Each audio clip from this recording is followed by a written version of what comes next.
Stephanie, the English coach here from EnglishFullTime.com. In this video, I'm going to help you correct some of the most common mistakes that I see you making. Now, these are mistakes that I have heard English learners make, but they're also mistakes that I have caught here in the comments section of YouTube. So I'm sure that as soon as I give you guys these tips, you won't make these mistakes ever again. And if you don't make any of these mistakes, seriously, congratulations, because that is just fantastic. Okay, so the first one is when you guys say advices. Thank you for your advices. We don't say it like that. We just say, hey, thanks for your advice, or that's excellent advice. Okay, the word is advice, and it's always just advice. We do not say advices, so don't ever spell it like that again, okay? The next one is when you guys say stuff like, oh, this is awesome. I understand almost all of what you say. That is a direct translation basically from Spanish, because a lot of you guys are Spanish speakers, and I think you might even say it like that in Portuguese. But in English, we can just say everything. Instead of saying all of what, I understood almost all of what you say, just say, hey, I understood almost everything that you said, okay? Almost everything. Okay, now the next mistake is really funny. I have to tell you guys about this because if you're making it with me, that's one thing because I know what you mean and I know you're learning English and practicing, so it's fine. But if you write something like this, I don't know, in like a business email or something like that, it's just not good, okay? So I have gotten so many emails where people are like, Stephanie, thank you so much for your videos. Thank you for this, thank you for that. And then at the end, they say, thank you so much for wasting your time on us. And when I read that, it just makes me laugh because this is not a waste of time. I love what I do here. I love this work. I love helping people with their English. When we say something wastes time, it's like a negative thing. Like, I don't want to play video games because it's just a waste of time and I'd rather make YouTube videos. I'd rather help you guys with your English, okay? So what I'm doing here is not a waste of time. And if you want to thank someone for using their time on you, you can say thank you for spending your time on me, or thank you for helping me, thank you for using your time, etc. But again, it's not a waste of time. So a waste of time is something negative, and spending time on something, that's something usually positive, something you are excited to be doing or something that you want to do. So I spend time with you guys. I do not waste time on you guys, okay? The next one is also pretty funny. You guys sometimes send me emails and then you're like, okay, I'm impatiently waiting for your response. And I don't know which language this comes from because I've seen it so many times. So if you guys know like which language, like whoever speaks the language where you guys say this and you're translating directly, let me know in which language this is said in the comments. Hopefully that made sense.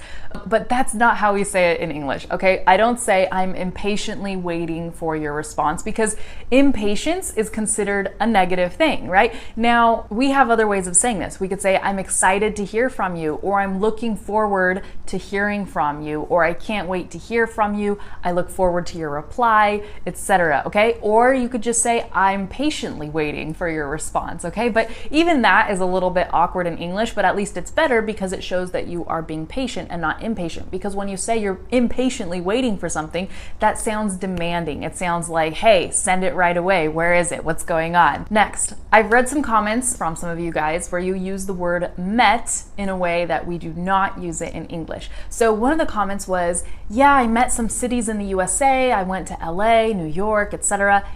The person said met cities. We don't meet cities. It's not like, hi, how are you, New York? Nice to meet you. Or hi, Los Angeles. Nice to meet you. How are you? Right? We meet people. We don't meet cities. And the same goes for my YouTube channel because someone wrote, hey, I met your YouTube channel this week. And I'm like, no, you didn't meet it. It's not like, hi, Stephanie's YouTube channel, nice to meet you, right? You can meet me, maybe, if you meet me in real life or something like that, but you meet people, you don't meet things and inanimate objects and stuff like that. Okay, so hopefully that tip helps. All right, the next one is a very common mistake, and I'm sure you guys have even heard teachers talk about it before. It's the difference between to, like T-O-O, and so. So someone commented on one of my videos, Stephanie, thank you, you helped me too much. And then I got another comment on another video that said, oh, I like this too much. And what you guys mean there is so. Stephanie, you helped me so much, or I like this so much. Okay, it's that idea of a lot, like so much. I just love it so much, okay? To is too much, like it's excessive. Like I ate too much food and now I'm stuffed and I don't feel good. Or I watched too much TV today and so I felt lazy all day. Or I really want those shoes but they're too expensive so I can't get them. Okay, the only time I use to, meaning so, is like, I don't know, with my niece and my nephew. They're just too cute, okay? They're so cute. It's too cute.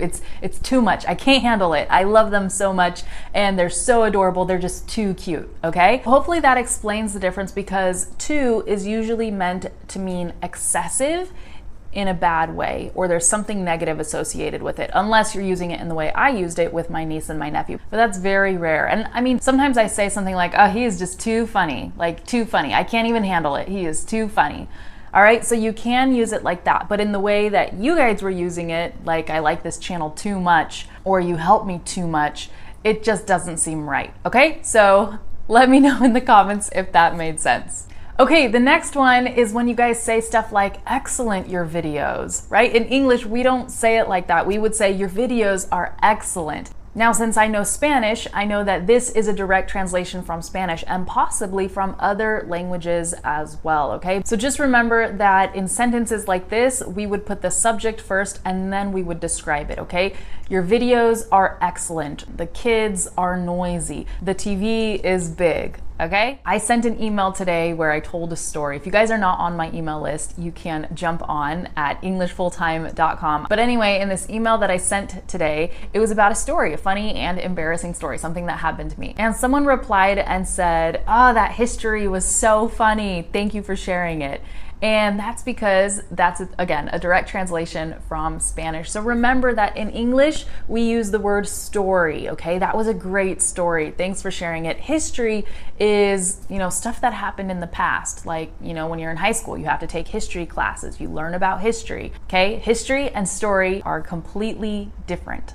And we never say that was an awesome history if we're talking about a story. We say, hey, that was an awesome story. Okay, the last one. When you say something like, today I went to the school of my son, or today I went to the house of my friend, that also is a direct translation from many Romance languages, okay? So in English, we just say, hey, I went to my son's school today, or today I went to my friend's house. So remember that you can use that construction with the apostrophe S, okay, and then the place or the thing, because it just makes it so much easier. Instead of that's the ball of the kid, that's the kid's ball. That's the dress of the girl, that's the girl's dress, okay? And this will help you sound more fluent, more like a native speaker. It'll help you speak faster too, because it's less words and it's just easier to understand. Native speakers aren't really used to making that construction.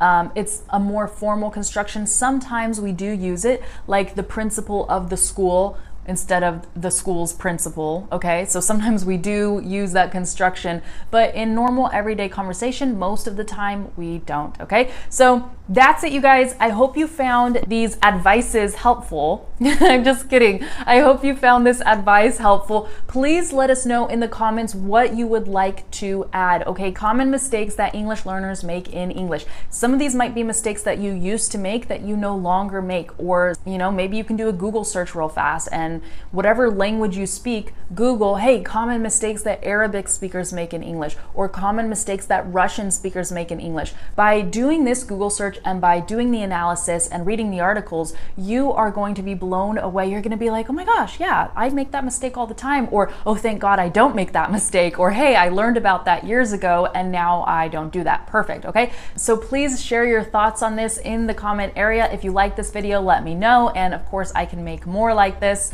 I actually already made a video about common mistakes in English a while back, so you can go ahead and check that out up there. And what I want to say is that I really like making these videos because I noticed that you guys improve. Like, this is actually pretty crazy. For those of you who are regularly commenting on my videos, I can actually see the improvements because I recognize your name, I recognize your face, and I remember sometimes how you used to write, and I can actually see the improvements. And certain things, like in one video, I said, hey, we don't say keep going, we say keep it up.